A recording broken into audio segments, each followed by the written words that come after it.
Welcome back to the Channelers of Change. I hope that you enjoyed that first session with Steve Rother, Jim Self, and Geoffrey Hoppe. So now I think we all heard enough information that it's pretty easy to imagine that there are questions, that people would like more information. Are you ready for questions? Those of you listening from Facebook, eventually you'll be able to find this on our different websites. But now it's time for questions. I think I felt some hands going up, so I think we're ready. Are you ready? Everybody Ready. Yeah, and let's, if they would ask, they can ask to a specific channeler, and then the ones who weren't asked directly can contribute a little. So we'll allow the answer to be, you can direct the question to one of the specific channelers, and the other channelers will perhaps add to the question if they would like to add to the answer. Okay? Correct. Okay. We have people ready. I've got the mic ready. So when if you've got that question, I hand you the mic. Please hold it up close to your mouth so it's very clear, and stand up so that we can see you. Okay, here we go. First question. There you go. Hello, thank you for your discussions. I was wondering about selfishness and being selfish in a good sense for us.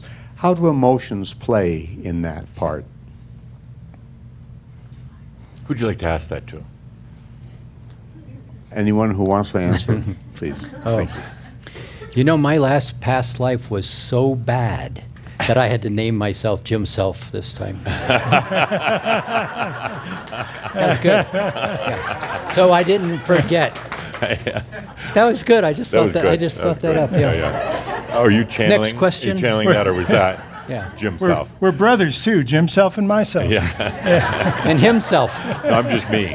Oh, sorry. Me, sorry, myself. we're off on a tangent. Yeah. So, go ahead. All right. So emotions there's a whole lot to that. Emotions are simply sound tones and patterns, but that's another story. So we walk around with these emotions, and one of the things in the third dimensional space that's challenging is average person walking on the street is unconscious of being unconscious. And so what we've learned to do is have a reactive nature to ourselves, self-preservation, etc. So there's a reactive nature, and something happens and it is not in alignment with my belief, whatever that might be. This makes me really angry. How dare you do that? But what happens is you have a thought as it relates to what's in front of you, and an emotion immediately connects to the thought unconsciously. And so you have, does that make any sense? You have something happen, this really makes me really angry, and then you stay in it, and you stay in it, and you stay in it. And when you finally back out of it, you either have to apologize for what you did. As you begin to get more stable, conscious, my experience is building those platform of words, you start to have choice. And this, I don't like what's going on, but I don't have to run anger through my space. And when you can begin to discern in choice, the ability to alter the whole direction in which your life has gone becomes really very valuable to you. Just a quick, go ahead, Steve. I'll just add to that really quickly, because something Jim's taught me many years ago was that thoughts are electrical and emotions are magnetic. Well, if you think about that like that, the actual electromagnetic wave is a spiral. And if you measure it this way, it's electricity. If you measure it this way, it's magnetism. Now, when it relates to us, it's the same type of thing that we experience.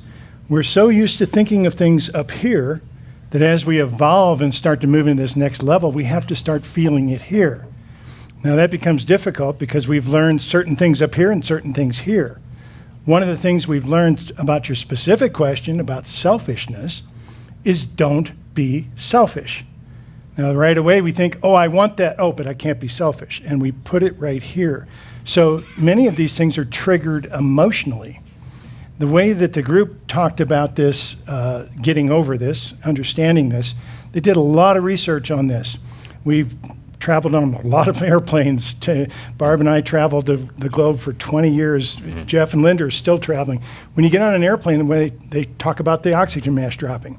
If you're traveling with a small child or someone else, put on your oxygen mask first. They know that because they've seen people both die because someone's triggering this, oh, I have to take care of my kid. No, you have to take care of you or you can't take care of your kid. That's the big one.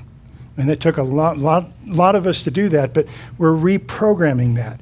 And we're learning to work with both. We're not going to shut off one or the other. But now in this area, our hearts are growing. And we're learning to think with our heart and feel with our head, which is pretty unusual for us. But hopefully that answered a little of your question. Real quick add-on. So often the emotions are kind of working against us. They're keeping us in kind of a prison, an emotional prison. And when we think about being self-full, allowing things in our life, abundance, happiness, all the things that are really quite natural, the emotions jump in and almost block it. Try thinking of it in this way. The emotions are the mind's way of thinking that it can feel, And they're really quite false, or at least limited. The real feeling comes through our higher senses, not just the human senses, but the senses of beauty and the senses of compassion. Adamus talks about that we really have about 200,000 other senses, and we're really only using one, focus. Get us absolutely focused in this reality. But once you realize that the emotions are just the mind's way of thinking or feeling that it can feel, but we can go beyond that into a very, very sensual way of experiencing life and everything, the other dimensions. Suddenly, the emotions don't play that role they used to. They're not going to be battling with you like they used to and stopping you from being self-fulfilled. One last little piece on it. Who told you it's better to give than to receive? Who told you if you don't do it this way, you should be guilty because? So those are all the programming messages, and I'm not laying that on religion only, but I'm laying it across the spectrum, that we grow up in that set of beliefs. And then the emotion is structured based on the belief. And that's where that whole process kind of kicks in. It's really exhausting. Yeah, it is. It's really exhausting. I'll direct this to Steve because I'm going to use his paradigm. It seems to me you're telling us in the fifth dimension that we will not be using duality anymore, which means we won't be making our decisions based on good, bad, right, wrong, and discernment will be an old world term because we'll know automatically. So in a positive perspective, what will we be doing in the fifth dimension? Is there already a culture there that we're going to have to fit into? Is it totally blank? And I know you're going to say we can do whatever we want to do, but could you be a little more specific on the types of things we'll be doing in the fifth dimension? Sure, absolutely. Well, we're here, so let's don't talk about it like it's in the future. We're in the fifth dimension right now. We keep opening our eyes every morning expecting a third dimensional reality, and we create it. We're conscious creators. We create everything that we hold in our thoughts and our heart. But what will the fifth dimension? What will that look like specifically? Well, you're right. One of the challenges that keeps us blocked in this third dimension is our idea of duality. Right, wrong, up, down, good, bad. And we've learned very well from that. It worked in the third dimension. Here it doesn't. And many times we find ourselves restricted and completely blocked by our old beliefs that worked over here that don't work over here. So what does it look like? What paradigm do we follow? Well, as much as I'd love to give you an ABC, we're making this up as we go along, all of us. Now, you might think that's kind of a cop-out on the answer or doesn't give you what you're looking for specifically. But in truth, when you feel something really in your heart and you learn to trust that, that's going to be the guide. And that's really going to be the guide on where we can go and there's no right or wrong about it. If we want to take an avenue down here and experience this, even though it might have considered to be bad or negative in one way, there's people that are going to do that. They're going to do that because of life lessons or things that they want to experience while they're here on Earth. And none of it's right or wrong. How do we choose? Well, there is no ABC that we're going to be finding other than to learn to really listen to this because your heart knows the way home already. And that's what we're learning to work with. I can add a little piece to that, one of the things that happens in the third dimension is you live in linear time. So you're constantly looking back and forward, back and forward. You spend virtually almost no time, no present time in third dimension, except when something doesn't go right and you have a reactionary present time moment. Oh my God, this wasn't supposed to happen. You're in present time in reaction. In the third dimension, choice doesn't even exist. You don't have choice in a third dimensional state. Now, right now, everybody goes, wait, I choose all the time. Not in third dimension. You get into present time when you choose. Should I have pizza or should I have spaghetti? Present time choice. But in a fifth dimensional space, the vibrations of well-being, gratitude, graciousness, dignity, all of those kind of words allow you to have an experience that you can observe what's in front of you, but you don't have a reactionary emotion running through your body. As soon as you do, you fall out of fifth dimension. Nobody ever kicks you out of it. You begin to have a structure of observing, choosing. Then that space that we talked about earlier, where everything comes to you, begins to be very, very real. As you know, Adamus doesn't talk about dimensions in terms of 2, 3, 4, 5, 6. He says that's getting kind of human because then we put expectations on them, but rather dimensions are all moving in and out of each other all the time. We're just not aware of them because we're focused on this. Once you really get past that hierarchical concept of the dimensions like that, you realize that it's actually all just senses. It's ways of perceiving reality. It's not like we go to a better place of human life. You begin actually in what you all would call the fifth dimension. You're coexisting. The human, the master, the being that's still in the wall of fire, the being that's absolutely enlightened. You're all those things at one time, and there's not a lot of delineation between them. They're all just swirling in and out. To the human at first, that's pretty confusing. You get almost dizzy with it, and you try to resort back to old logic, old ways of thinking, but eventually you just allow it. And you suddenly realize how multidimensional you are, and while the human can be having a bad day, the master can be absolutely enjoying the sensuality of life, and not just life in this dimension, in this reality, but everywhere. Hey there, this is for Steve. When you talked about the group saying this, I guess it's a question for the group. Sorry, I should hold it closer. Like about this. Can you hear me?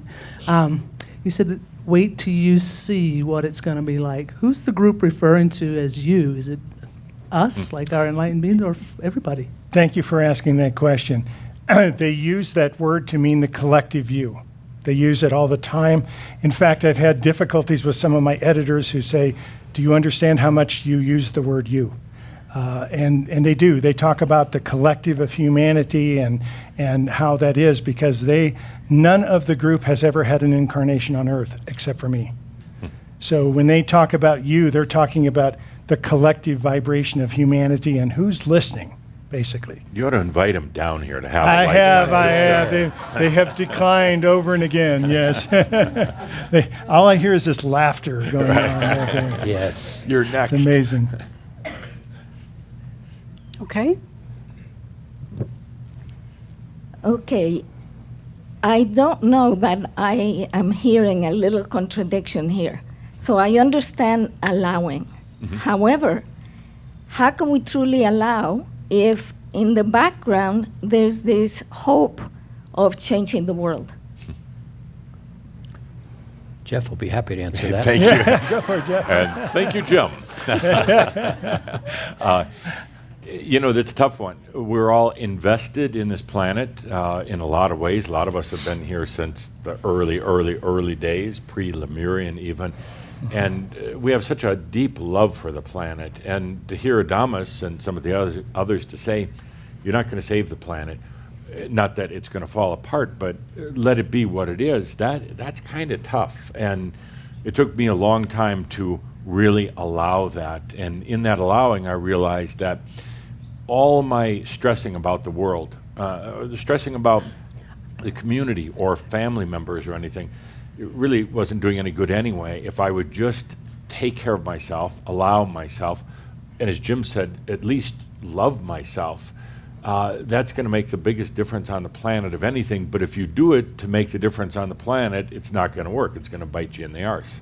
So it's about, we're really becoming standards, quiet standards. A standard meaning we begin coexisting in time, in space, with our human and our divine self.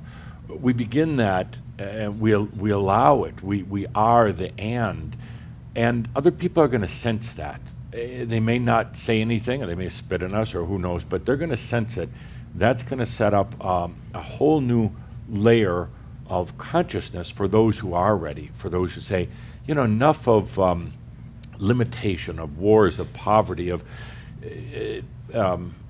Adamus is having me write a book. By the way, Steve, I agree. I don't like books so much. They take so long to get out, but of course then Adamus pops in and says he wants a new book. And one of the chapters is called The Hungry Planet, with everybody feeding all day long, not just food, but emotionally off of each other, energetically off of each other.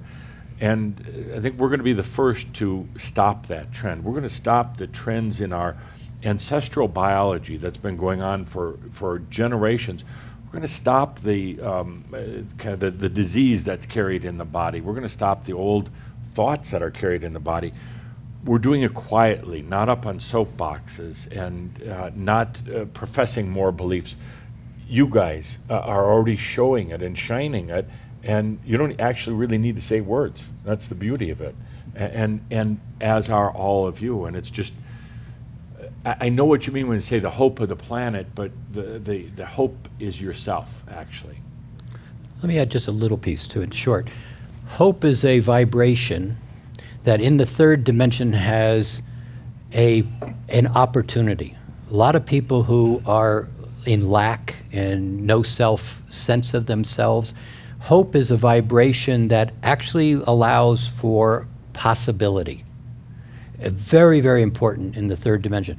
As you start to become more self-centered, more aware of yourself, more conscious of your capacity, that nature of hope as a opportunity really begins to fade, because it's really all about self-empowering you, choosing, creating, being able to manifest rather than hoping. So in that lower tier of third dimension where there's really hopelessness for so many, hope is a tremendous, valuable vibration. But once you start to have that sense of it, hope begins to minimize its impact because you now have choice in ways to uplift yourself. I want to reiterate a question I've had a lot of people talk to me about, and it's that there's a lot of unbelievable headlines. This thing with nuclear, potentials and blowing up the world, and so all the hope and all the doing the right thing and being this incredible being. How are we going to get past these catastrophic potentials that a lot of people just find overwhelming? That's in the news. That's what we all hear. And how do we go beyond that? Well, if I can jump in real quick on this, because I think I can answer both at the same time. We're not here to heal the planet. Yep. The planet doesn't need our help. The planet's a big lady. She's she's, even though we've used the term dying cycle, which she's in, it simply means she's not going to support life in the typical ways. But if you look at Mars, Mars isn't dead. It won't support life the way that we know it, but she's not dead. She's a living, sentient being the same as this. And furthermore, before we had this little window that Jim talked about of time that supported our life and our growth here, we had 211 million years of ice age. We're actually returning to that ice age. That's kind of what's going on. The Earth doesn't need our help. What we're doing is helping her to make her transitions. She's our mother. She has supported us. We have a deep love and feeling for her. We're helping her to do that. We're helping to open the portals, the energy spots, and to admire the beauty of it. We're doing an event in Sedona for that very reason, because it's one of the most beautiful places on Earth. To sit there and admire and to let our conscious emotions create our next reality as well. Let me add one piece to make this a little broader, too. All the thoughts ever thought go somewhere. So thoughts, you think a thought, it just doesn't go poof and disappear. It goes somewhere. And where it goes is into the fourth dimension. The fourth dimension is not a physical walk-around space. It's a thought realm. All those thoughts. When a thought is thought and then it is acted on, it's acted on in the third dimensional space and something happens with it. But thoughts that don't ever get engaged sit there and spin in that place. And so you get thoughts like murder, rape, incest, all the really ugly thoughts that I thought but I'm not acting on, that nature, that goes into that fourth dimensional space. And it adds to, like strings, to everything that has ever been thought like it previously. War, rape, murder, all of those things. When Steve came out and talked about the Earth coming to a suspended ending state like that, when I had checked in on that, what it really was is in that fourth dimensional thought form, what most people don't recognize, is that is the emotional body of the Earth. All those thoughts are sitting in the emotional body of the Earth. That's not the space the Earth is willing to take with her into the next iterations. So when you see this nature of the Earth coinciding with human beings say, I want something better. I know there's something better. I'm going to create something better. I'm the creator individually. You're seeing that nature of that fourth dimensional emotional body of the Earth going into a state that is being neutralized. And so when I first heard Steve say that, I had a couple of responses. It was like, whoa, really? This isn't good. You know. The next thing it was, thank you, Steve, for not letting me be the one that had to say that first. That was really brave, really, really brave. But when I started to ask the Earth, when I started to ask the elementals, what they're saying is, no, you don't understand. What's coming is extraordinary. This is the baggage you keep talking about that you can't take with you, and the Earth is about to shed it. Very different reality than... Extraordinary for everyone or just for those who are allowing, opening? Well, so you got these stratas of Right. consciousness. So, see, this gets challenging because there's so many layers to this, so many different aspects that Can are I bring open. other people with me to these other stratas and layers, kind of a family and friends? If and they want to come. Sell tickets If they choose. If If they they choose. choose, yeah. If they choose. It has to be a Yeah. choice. Yeah. But I asked that kind of rhetorically, but so often, as we found out in our workshops when we're talking about enlightenment, and Adamus puts it right in people's face and says, well, how come you're not enlightened already? How come you believe you're not enlightened?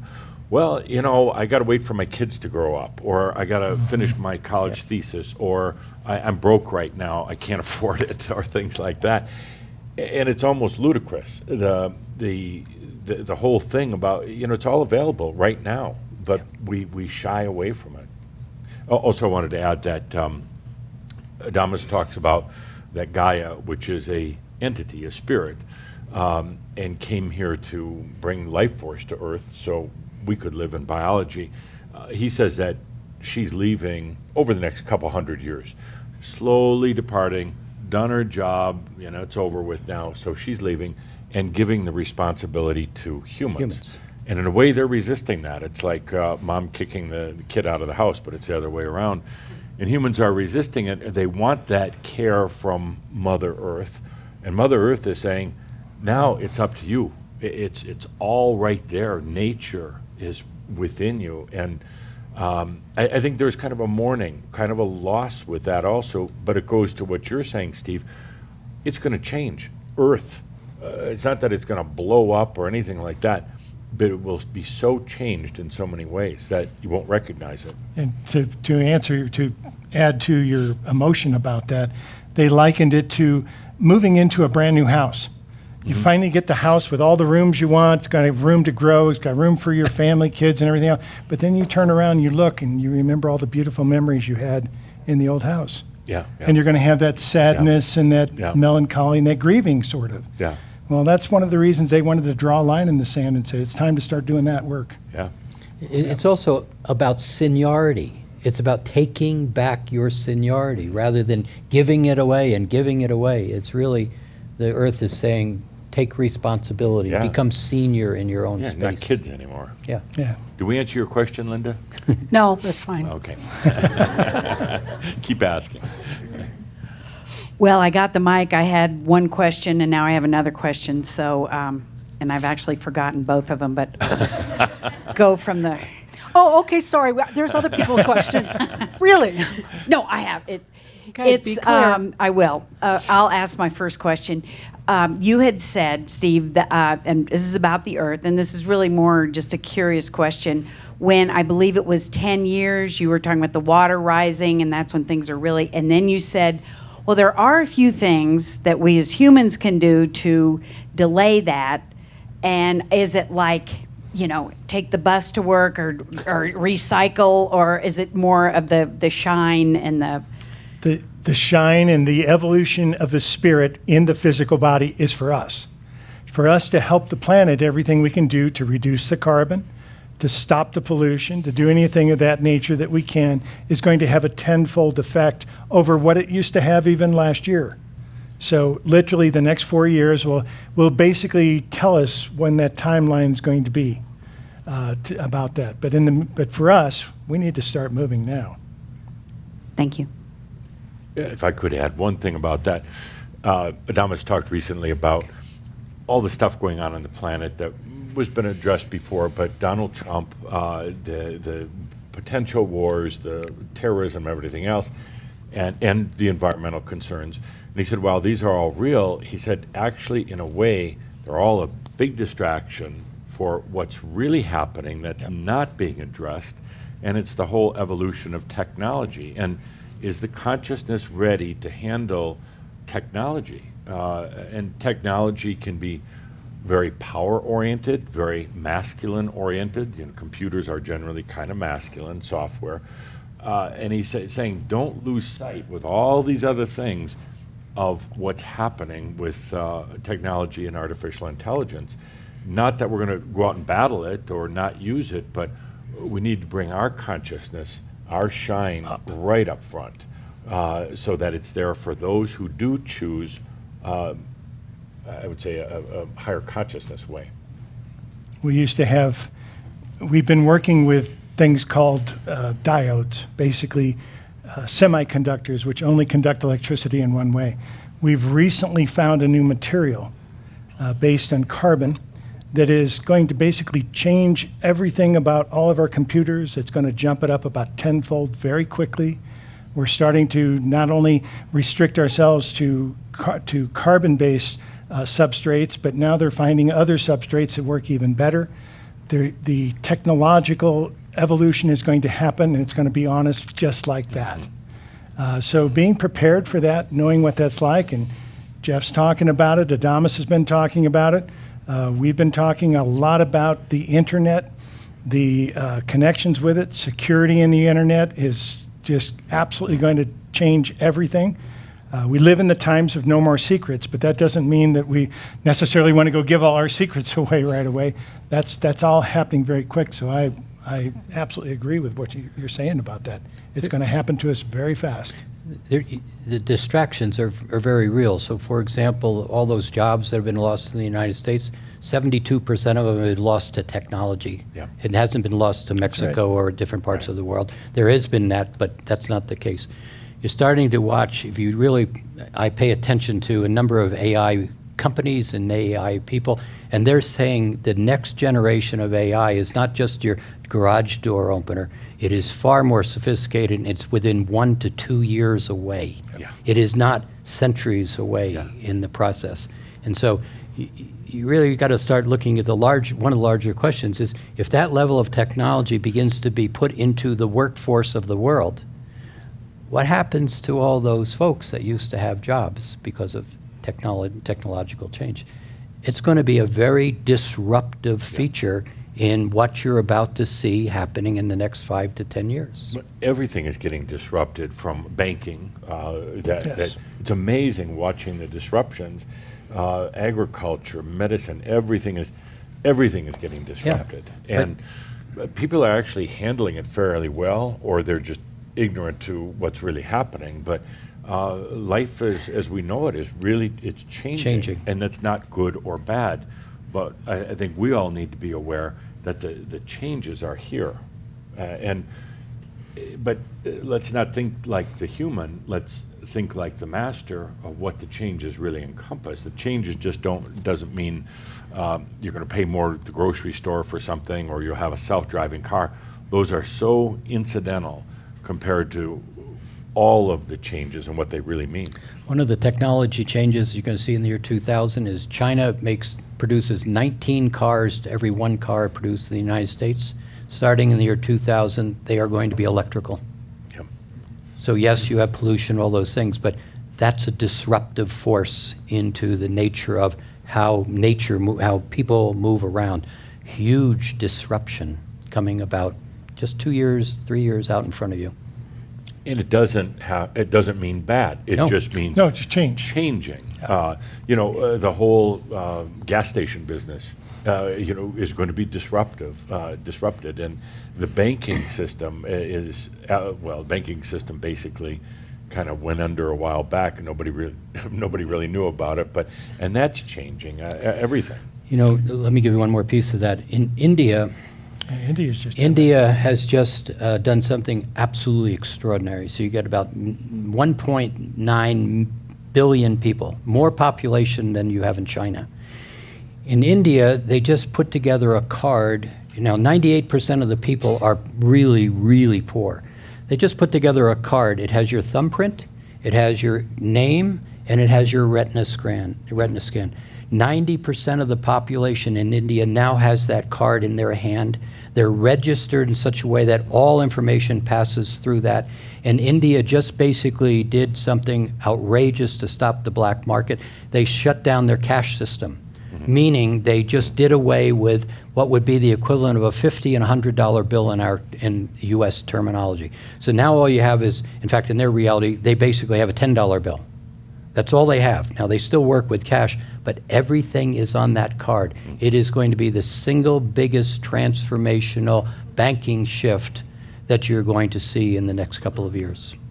Volvo just a couple months ago announced that by 2019, 2 years away, all of their cars will either be electric or hybrid. We're seeing it happen very fast, and it's just going to be upon us, and all of a sudden we're going to have to make these shifts and these decisions. Yeah. Okay. Thank you, Steve. Thank you, Jim. Thank you, Geoff. For the listeners who may be hearing this information for the first time, in particular those who have children and grandchildren, could you speak about the role that the new children and the consciousness of the new children have on the planet, knowing that some of those children are teenagers, some of those children are now middle age, and is there any, I don't know how to ask this, so hear it, the drug addiction. Could you speak to that? Addictions in general, and Steve talks from experience, addictions in general are huge on this planet. They're a way of us escaping out of our own power, a way for us to not take responsibility, to move back from that. I say that I've dealt with, I'm an addictive personality myself. I've been dealing with that for quite a bit of my adult life, and doing pretty well with it, I must say. But in reality, it's something that's going to be huge. Now, we've got this huge opioid epidemic going on our planet right now. There's several reasons for that. Part of it is the drug cartel. They saw the legalization of marijuana going on, and last season, they wiped out many of their marijuana fields and planted opium. And it's hitting the United States in big waves. Very few people are talking about it. They're talking about the opioid epidemic, but we have a few pieces of this that we're working with. There's a lot of ways of working with addictions. You don't heal an addiction, you switch addictions. So what we do with people like me who are addictive personalities, we find things to become addicted to that are good for us. Today, I'm addicted to this work. Ask my wife. She'll tell you, I'm absolutely addicted to this work. She keeps me in balance. That's the reality of it. But you switch addictions to find that. And the other part about it is we can't judge. There'll be many people choosing to leave this planet during these times, and that is one of the ways that we're going to see. I think the figures right now are about 150 people a day are actually leaving the planet right now because of just the opioid epidemic. We're going to see more of that. We're going to see other parts of that to work with and so forth. Now, one interesting thing that I want to expand on just a little bit, you talked about the kids, and even the children coming in, because I've been asked this, if we only have 50 years left of the planet the way we know it, what's going to happen to our kids? Well, the kids are the experts of change. These children that are being born now know what's coming. They may not know it consciously, but they know in their hearts, and their spirits may have a lot of answers for us to help us actually take these next steps up in the spiritual realm as well. So judgment has no place here. We need to step back, watch what's happening. If we're involved with it ourselves, we work with that. We choose our own choices. But the kids that are coming in are going to be well taken care of. Thank you. I don't want to say what I'm thinking. Say it, Jim. I'll modify it. So you've got these stratas that are unfolding, and this is an evolution. And there are a lot of people who choose not to choose, and a lot of people who don't have the capacity to choose. They just simply are in that space of where they're in. You're going to see a great portion of that disappear off the face of the planet. There's going to be aspects of earth-changing events, not volcanoes or hurricanes or tsunamis necessarily, three biggest ones, but you're going to begin to see numbers of things happen where people are going to just simply step away. They'll be assisted in awkwardness and make it be an earthquake or a volcano, etc. But you're going to see, I believe, in the next 10 to 15 years, a disproportionate number of people leaving the planet. Yeah. And a lot of them you won't even be aware of. A lot of them you'll have all kinds of news about. You're going to have a event on the Earth, I believe, Steve and I have talked about this, but he mentioned it earlier. One of the things that most people have been programmed to believe is that we're into a massive Earth warming series. The Earth is getting hotter in different ways. The poles are losing their ice mass. But when you start to look at not just, you go and look at solar cycles, not just the 11-year cycle, you go back and you start to look at the 400-year cycles, the 900-year cycles, the 1,100-year cycles, the 11,000-year cycles. What you see is a very consistent set of plus or minus patterns that when you bring it right to here, the sunspots on the sun are getting lesser at every single cycle. The temperatures measurement around the planet, you are having lower highs year after year and lower lows year after year, and you're starting into something that could very well be the next ice age. Now, it doesn't have to be gigantic ice caps all over the place, but you're really looking at a cold trend. And the last time that cold trend happened of any real significance was in the year in 1600 to 1720, and you had massive famine in that period of time. The group called it a mini ice age. Mini ice age. Yeah. And the likelihood of of that ice age cooling period is actually, in my opinion, doing the science and then having the conversations with the entities, including the elementals, is a high probability. Not a bad thing or a good thing. Right. How do you choose, again, is going to be the question. You're going to see things like vertical food growth in buildings that no longer can sustain themselves as just a city population center. You're going to see absolutely astonishing technological changes that is going to allow humanity to continue in wonderful ways, but many are going to step out. On children, just very quickly, I would say teach them what I wished we had all been taught, that life is the and. They can be anything they want. Imagination is not just makeup. It's very, very real, that there's many other potentials, that they can be multiple potentials. They don't have to put up with just a very limited linear reality. And you know, I often think about what a difference it would have made for all of us if we'd have been encouraged with that rather than shutting down for so long. So encourage them to open. So we've been dipping our toe into talking about the dimensions all afternoon, which is grand. And we had a short conversation earlier about the fourth dimension. So, and we've been swimming in that fourth dimension for a long time as a species, and we kind of get it. But now the fifth dimension's here, came maybe 2012, if we fully embody maybe by the end of next year. So there's things happening to this third dimensional vehicle, right? And it's happening to everyone. Also, you're talking about how that fourth dimension has to change for the Earth to be ready to do whatever the Earth's next step is. So what would you say about where we need to do it, and what, there's nothing to doing there, but it will require like this fifth dimensional consciousness to be embodied at a certain level for that to occur. So I'm just wondering what you guys might want to share with us about that. Well, I would say that the body is already starting to go through major changes. We don't even know all these new ascension symptoms that we're starting to see. You're going to see, obviously, the biggest change that we're seeing is a digestive system in general. The way that we work with our food, the way that we integrate energy into our body is starting to shift, especially as we start to lose density of the body. Because even as we're making these small steps into more of our spirituality, we step more into light body. We're holding more light in our physical bodies than we ever have before. And our digestive system is changing accordingly. Acid production in the body, the way we digest our foods, and we're also going to see weaknesses in certain areas. I'd rather not get into that right now because we can also cause a lot of harm by sending out fearful messages at the same time.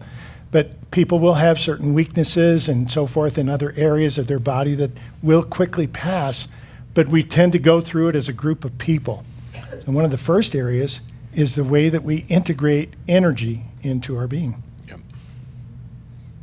One thing I'd suggest is something Adamus talked about very recently.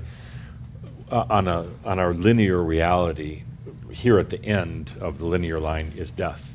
And we've just assumed that death means that the body dies and you leave and go somewhere. He said you start readjusting the whole concept of death. It would be like if it was on a slide rule. Move death over to about right here, right the now moment.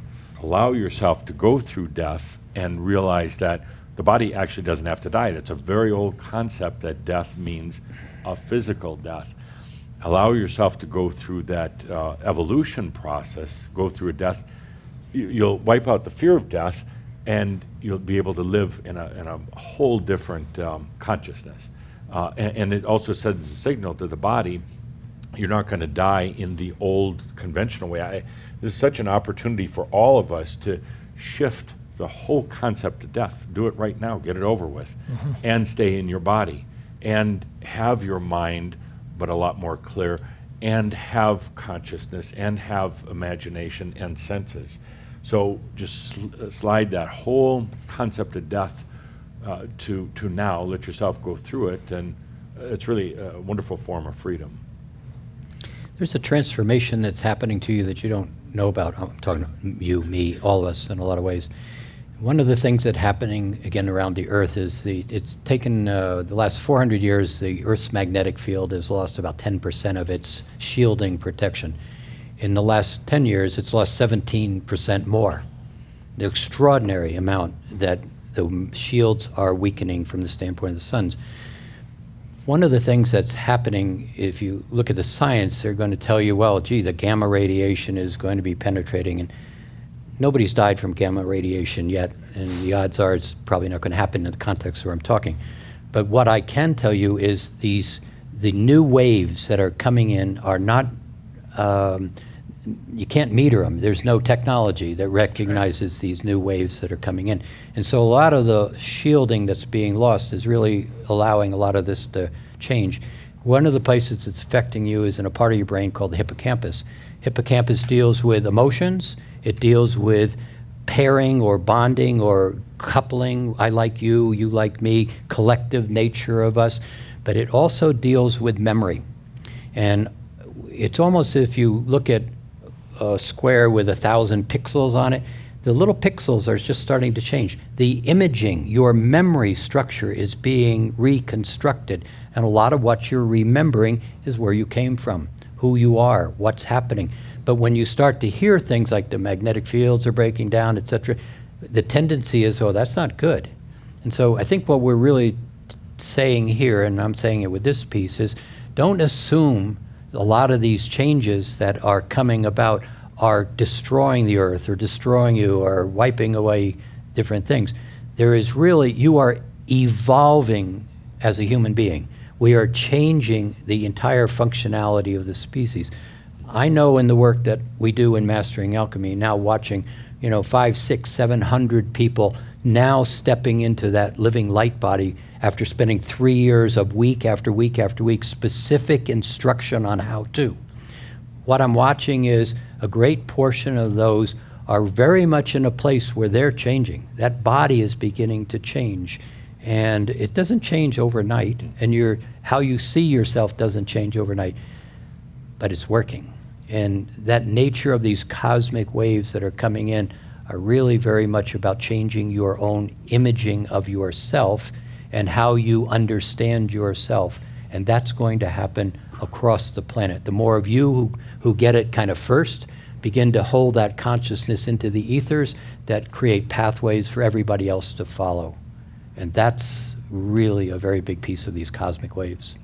If I can add a little bit to that really quick, where the group has talked about a polar shift coming to planet Earth, especially the fact that we are now 27% down.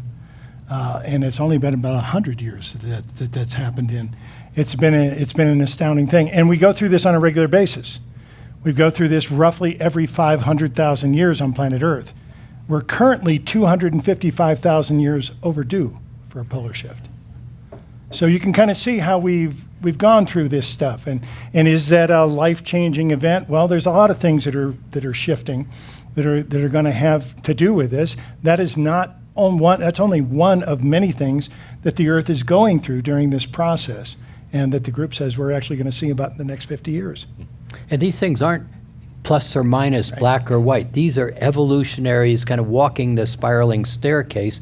And what was at this particular strata is not at this strata.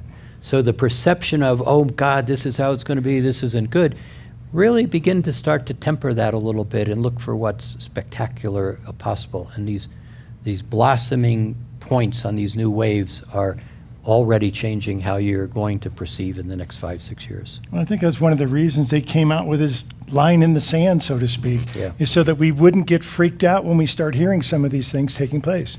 And the other thing that they said to watch for is our understanding of a tiny, tiny particle called neutrinos. Oh, yeah. Neutrinos come in from the sun all the time. They're so small, billions of them pass through our body. We don't think they have an effect on us, but they do. They're part of the light structure we're going to start to see. And all this is good to know. Yeah. So we're more aware when it does happen, we don't freak out. Right. But it also, the whole thing, what we're going through in our embodied enlightenment is actually a very natural process. We don't have to work at it. We don't have to worry about a lot of the factors we're talking about here, whether it's weather or anything else. In a way, it's interesting to observe, but it's not my deal. Right. It's the embodied enlightenment is going to happen naturally if we allow it. We don't have to know the science, but having a knowledge of the science is helpful. We don't have to force the process at all. As a matter of fact, the more we do and the more we work at it, the more resistance there is to it. And as Adama says, it really comes down to allowing. Take a deep breath, dear human, and just allow what comes in with the master. We reserved our spot for this, Damn to watch right. it, to be here, to evolve into it. Yeah. Not to be affected by it, not to be hurt by it. Yeah. We wanted to be here right now to watch this whole thing happen. Yeah. So thank you, all the three of you. It's been really amazing. And, if we are all becoming aware that we are creators, like full right creators, and we have experienced this time kind of not knowing that in this collective creation, in this co-creation, we are here. So now as we become more sovereign beings, how does that look like? How does co-creation and interaction between us looks like? Because before it was like, in this, if we look at from our individual standpoint, it was moving through time, kind of pushing to try to create your life and blah, blah, blah. And then you had interactions with other people. And now how does that look like, from your perspective, as sovereign beings. Because sometimes it seems to me like, we get into ourselves and we project this wonderful hologram, so to speak, but it's like everybody's creating their own. So it's like suddenly it's not the same type of creation or this space we are sharing together. It becomes more like my own space and where's the others? And sometimes I feel that that's what makes me kind of long or be sad about the change of the earth, because this interaction between us has been delightful. So how does it look like going forward? Good question. Thank you. Well, I'll jump in. I think it moves from when we created something, we always used to have the ABC. You've got dozens and dozens of books and courses and stuff out there on how to create on planet Earth, how to become rich, how to become wealthy, how to create relationships. Well, you don't create a relationship, you blend a relationship. You don't create a lot of these things in the fifth dimension. In the third dimension, that actually worked. One of the things that I read, I wanted to have abundance in my life, so I set these goals. Well, they say be specific, say exactly what you want, envision exactly what you want. Today, the group says, hey, you're limiting spirit by doing that. Yeah. That doesn't work in the fifth dimension. So we have to start thinking about a whole bunch of stuff. So rather than consciously trying to push, we blend, we allow, we hold an image almost like a magnet and we draw it to us. And then the hardest part is accepting it when it comes, because that's what a lot of people naturally resist. We always make the joke about it where, we come and we want this and we want this and and then it comes and all of a sudden we move out of the way and we go, oh, that must be for somebody else. Because we don't know how to receive sometimes too. So it's allowing rather than consciously creating. Really, were you talking about co-creating with other people? I mean, with other people. How would the the co-creation between sovereign beings would look like in the physical? With other sovereign beings or with everybody?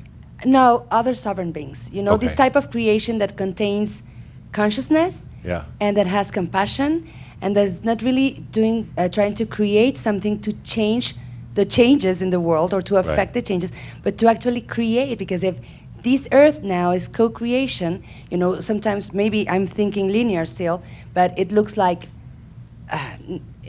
earth going on, real this kind of simply, collective what too. Adamus is talking about right now, particularly like in Kihak, get over the idea of co-creation, whether it's with other people, because you're moving into a level of self-creation and coexistence with yourself, with the many I ams that you are, the many aspects and facets. He said the whole idea of co-creation, he did that, I didn't, but he said just get over it and you're going to realize there is no co-creation even between sovereign beings. And it's sounds a little harsh at first, but he said just get over the whole concept. A sovereign being doesn't need to co-create.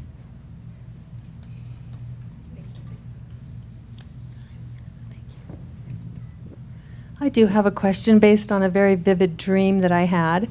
I've never really looked into or been interested in aliens, UFOs, those kind of things. But in this dream, I stepped out of my front door and there was no veil between beautiful UFOs, many of them. The mass consciousness of the neighbors and just mass consciousness in general was absolute fear and confusion. For me, it was absolutely no fear and actually some joy in there. So I've thought about that dream because it was so vivid and it feels to me like they're simply us. I would like any comments you have for that. So my question was what? What are UFOs and aliens, and are they simply us, just without the veil or the dimensional difference? I would say that in dreams, there's really two different things. In a dream like that, it would be more about you're interpreting the higher self, your own harmony, as the aliens, as a outer force that's come in, and it's actually really cool instead of being disruptive. So interpretation in a dream. As far as aliens go, I mean, outside of the dream state, Adamus says, that there are other life beings out there, but there's no being greater than a human being. Don't believe the Palladians when they come in. He doesn't like them at all. They caused trouble before, Yeah, yes. yeah. Been thrown out of a few workshops. But he says, there's no being like a human being. They don't understand. They haven't walked in our shoes. They don't know what love is. They haven't experienced it. Right. They're trying to find it. They're probing us. Where's love? Well, they're not going to find it in the body. So he says, honor and respect that they're there, but these people who worship them or even listen to them like they've been here, he says, there's no greater being than yourself. Why listen to anybody else? Yeah, I do believe that we are not alone in this universe, absolutely. Yeah. But I also do believe that we have different levels of beings that have retained different areas, some in technology and some other areas. But I agree with what Adama said, absolutely. We're the highest level. All eyes of the universe are on this experiment right here. Now. Exactly. Right now. Yep. Where everybody's watching us to see we're writing the future for everything that is. Yep. And because we are the highest level. There's a part of that. The third dimension does not just limit itself to the Earth. There are universes that have been shut down. They're quarantined. They're stuck in that much more negative, good, bad, right, wrong domination than we even are. And one of the things that is absolutely clear from many of the beings that I talk to that were not part of the fallen consciousness, the archangelics, lords of light side of it, they basically say everything you're doing is about disrupting the third dimension everywhere, not just on this planet, not just this parsec of the solar system or the galaxy, but places that, and they just, you can just feel the smile when they're talking, because they say, we know what we're talking about, and you're just starting to figure it out in the most wonderful way.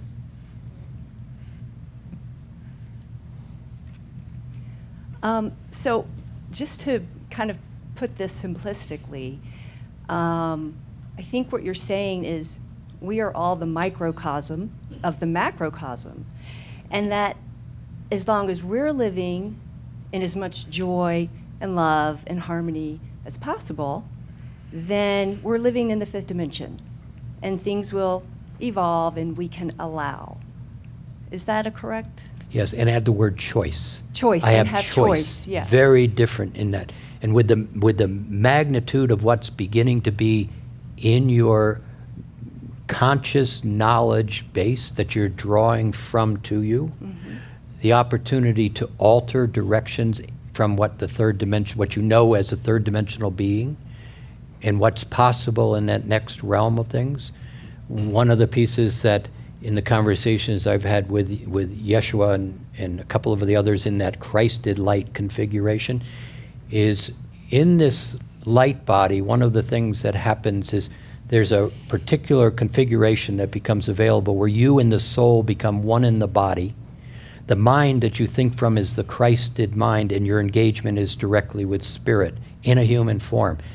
What they were saying is this conversation about AI technology, which is absolutely over the top, incredible, that becomes the brain you think from, not the technology, but the capacity of thinking in that whole configuration, what we call AI right now. That's where you as a Christed being begins to observe the rest of everything else and then create. Wow. It's Cool. a wow. It's Yeah. an absolute wow. Cool, thank you. You know, you've used that word several times today, and I was raised as a Christian in my coming up to understand religion and so forth. And I actually believe one of the predictions in the Bible, in Revelations, talking about after the Armageddon, that Christ will return for 1,000 years of reign, peaceful reign on earth. But I don't think it's one person. I think it's all of us. Yeah. I think it's all of us. It- And you draw to you what you hold. You, my dear, have been smiling your beautiful smile all over this room. We've been watching you all day. Fill this place full of light. That kind of attitude and having that sets your whole energy up for what's coming. Perfect. Let me define that Christed nature. We're not talking about a man. We're not talking about a religion. You're talking about an aspect of the Creator's light that has very specific constructs to it, just like the Holy Spirit, an aspect of the Creator.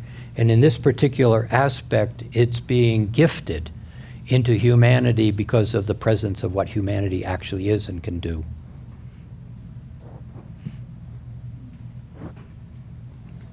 Hi. Hi. Okay, my question is, if we all exist in multiple existences, right? And it already happened, and we're already enlightened, and this earth already ended, and we had all of it. Then why are we forcing this one to change if we already have that other one already going into what we're trying to do here? I think the way Adamus explains it is that, and actually Tobias said it years ago. Actually, we could have just stopped after about the first year with Tobias. He said, you're already enlightened. And then the question is, well, how come I don't know it? How come I'm not aware of it? He said, because the soul, the I amness, has always been enlightened. Now it wants to go through the experience of what it was like to get there.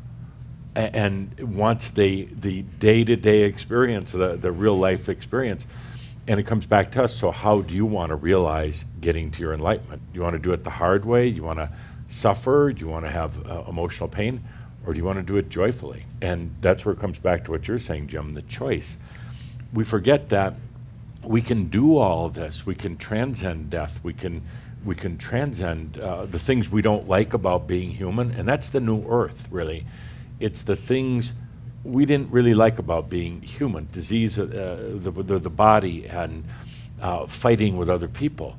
We have a choice in that now, and we can do it. So in answer to your question, how fun was it getting to enlightenment, huh? When you realize that it's already a done deal, and you really don't have that weight on your shoulders. You really don't. The human does not have that responsibility. All your responsibility is to allow and enjoy. And some people say, oh, that's too easy. So be it. Yeah. So my second question was, Thank you, I'm Edith. sorry, my second question was, then why do we keep worrying about this? Gentlemen. Because we can. It's our belief system, just our third Yeah. dimensional reality. We were taught we're responsible for, we're not, we're responsible for us. You heard what Adamus say in the last child, maybe. He said, it's all your big fat story. You know, I worried my way to enlightenment. It's just your big fat story, you know. What do you want your story to be? And it's, you know, you get to that point, you realize the worrying was kind of fun. The hardship up to a point was fun, but then you get over it. It's just a big fat story. You know, let me add one little piece to this too, because there's a little different perspective, I think. Because when I have that conversation about, well, why, your first question, you know, how does it all work? One of the things that has been explained to me is, in a way, the soul, looking at the average person in the street, really doesn't even care about the average person in the street. Created it, That's right. created the average That's person, you know, talking to all of us. But what happens is the average person is so caught in past and future, good and bad, right, wrong, should and shouldn't. There's no fertileness in the heart for the human being to recognize itself, to love itself. And the purpose, one of the purposes of the soul is to experience itself in physical form. Yeah. And the soul will not come down and play with you in right or wrong, good or bad. The higher self, which is kind of the bridging component between you and the soul, basically, it'll sit there and allow you go through your garbage all day long, and it will not even comment. Yeah. Smile. It'll Laugh. smile, yeah. It will. Yeah. But It'll laugh. neither part of that aspect of the soul will engage with you when you're in your stuff. But the soul's passion is to experience itself in physical form, in a human form particularly. And so when you start to begin to love yourself, like yourself, be certain, capable, gracious, happy in a fifth dimensional way, allowing others to be who they are, choosing how or not to engage, in that space the heart begins to be very fertile. And in that fertileness, you just got the attention of the soul. And it begins to engage with you as you start to build that light body, begin to change that eye of Horus, for example, which is very much the brain, and engage it. All those intuitions and sensations that you have begin to be part of your thinking structure. In that light body, the soul has the opportunity to enter the physical, merging with you. It's in that space that the soul is really passionate about the experience. Hope that helps. Last question. Thank you. We've spoken a little bit about cosmic waves, Can you share a little bit more with us about the fourth wave, the one you spoke of, Steve, coming in October 22nd, as an opportunity for us? You were sharing that you'll be in Sedona, opening portals, being within the beauty. We have a group that will be going down to Mexico at that time, at the Sun and Moon pyramids, and so I'm like, ooh, what great timing. So what can you share with us about that? All of the waves are coming in to basically help us bring change. Most people are the first wave was taken up by the animals. Okay, so the first wave was literally, that's why we're seeing so many animal challenges right now. They took that first wave in March, and most of the animal kingdom absorbed that wave for us humans. And now we're feeling the rest of it, and we're basically taking these in. Most people are feeling this as like a tsunami. Just before it comes in, we feel the recession. We go out and we think, oh, we can just go pick up the fish. No problem, let's go play. And then this big wave comes in, and many people feel it as an encroachment. That's especially the wave that we're in the midst of right now, which is why we're seeing so much craziness on this planet, why we're seeing things haven't seen for 20 years, because this wave is here and it's coming in. The fourth wave literally will be an integration wave. It's how we can take that. It's only going to be a few days long, but it will be very powerful, and it'll be about integrating everything that we've picked up and all the change this year. So that's what I could tell you about that one. Yeah, I just know this wave that we're in right now is creating anxiousness in people's space, and my suggestion, as it comes to a point where Steve's talking about, is be unto yourself. Don't try to push against it or figure it out. Just start to be quiet unto yourself, because you're really, it's like a Mercury retrograde in a way where the first impulse is people go, oh, that's not good. Well, actually, it's quite extraordinary, because you get to pause, you get to observe, you get to rethink, you get to plan in different ways. This anxiety is really something where there's a pushing against, the collective conscious pushing against you. If you can really give to yourself without worrying about anxiety, just start to get quiet, allow it, get really into a place where you can begin to absorb, is the way I am aware of preparing for this next wave most effectively. And the greatest tool I have for myself is the allowing. And the allowing isn't about allowing others. It has nothing to do with anybody else. It's just about allowing myself. It's like I feel like I'm the chalice. I'm just opening and allowing the divine, allowing the I am, allowing the other senses, everything that I am. And I realize how long I've been holding all that back, not allowing, getting judgmental, being in doubt, fear, all the rest of that.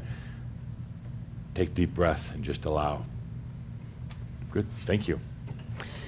So with that, I'd like to invite Steve and Jim and Geoff, each one, to give us some summary comments, some closing comments. Limited to what, 20, 30 minutes each? Be conscious. Be conscious. I'm going to hear that at home a lot. I'll start, sure. I'm going to start with a very quick story that the group's told before, but it really fits here. There came a time, and it's a story, it's not to be taken specifically, but imagine that you're home, whatever that is, call it earth, call it home, call it heaven, whatever it is, but you're not here on earth. And all of a sudden, people noticed that we were going to change the game. So this huge line formed to come in to play the game, to take a body, to take an incarnation. But when you're home, you're not dealing with the same things you deal with here on earth. You don't have egos. So things are quite a bit different. We recognize that we're all a part of each other.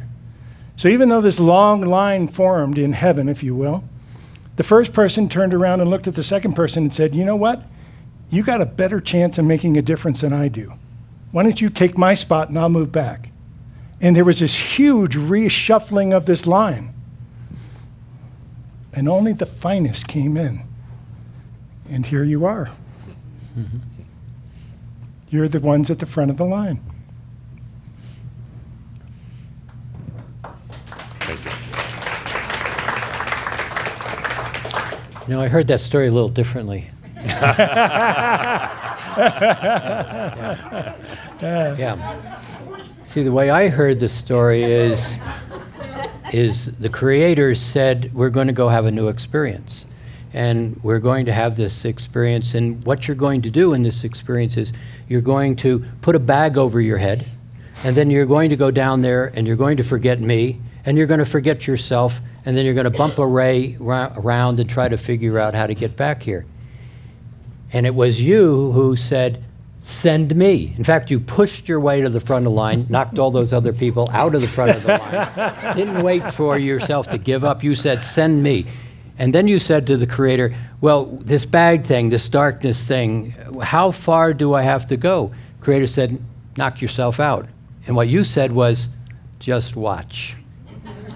And here you are. So I heard that story. Good. Actually, I heard the story a little bit different. We were all standing in line, and the creator said, you know, we've got this unique opportunity to go to this place called Earth, to experience some of the most sensual things you'll ever experience. Only in physical reality, only in limitation can you experience like this. But there's a little bit of fine print here. You're going to forget who you are. You're going to get wrapped up into things that, well, they're going to be called fear and doubt. You have no concept right now what those are like because, well, you're here, not there. You're going to get so lost and so desperate that you won't know what to do, but you're going to emerge out of it as this amazing creator in your own right.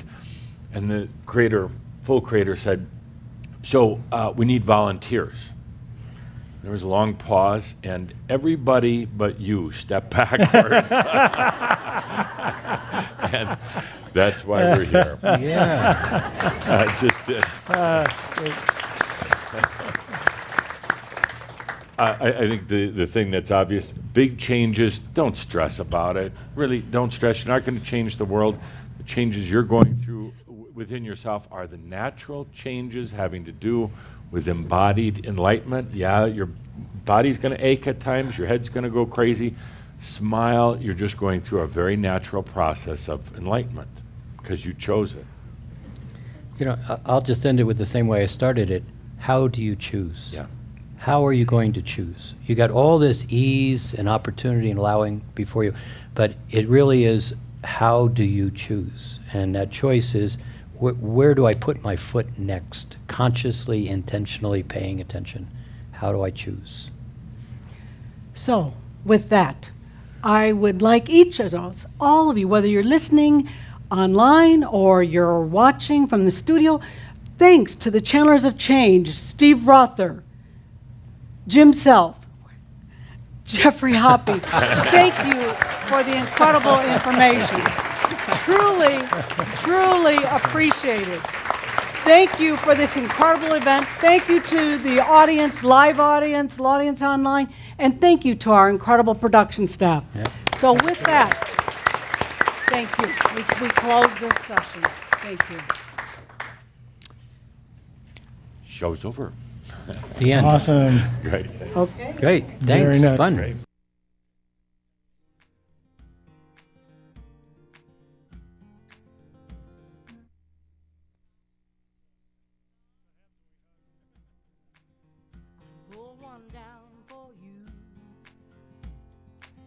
Shining on my heart so you could see the truth that this love inside is everything it seems, but for now I find it's only in my dreams that I can change the world. I would be the sunlight in your universe, and you would think my love was really something good. Baby, if I could change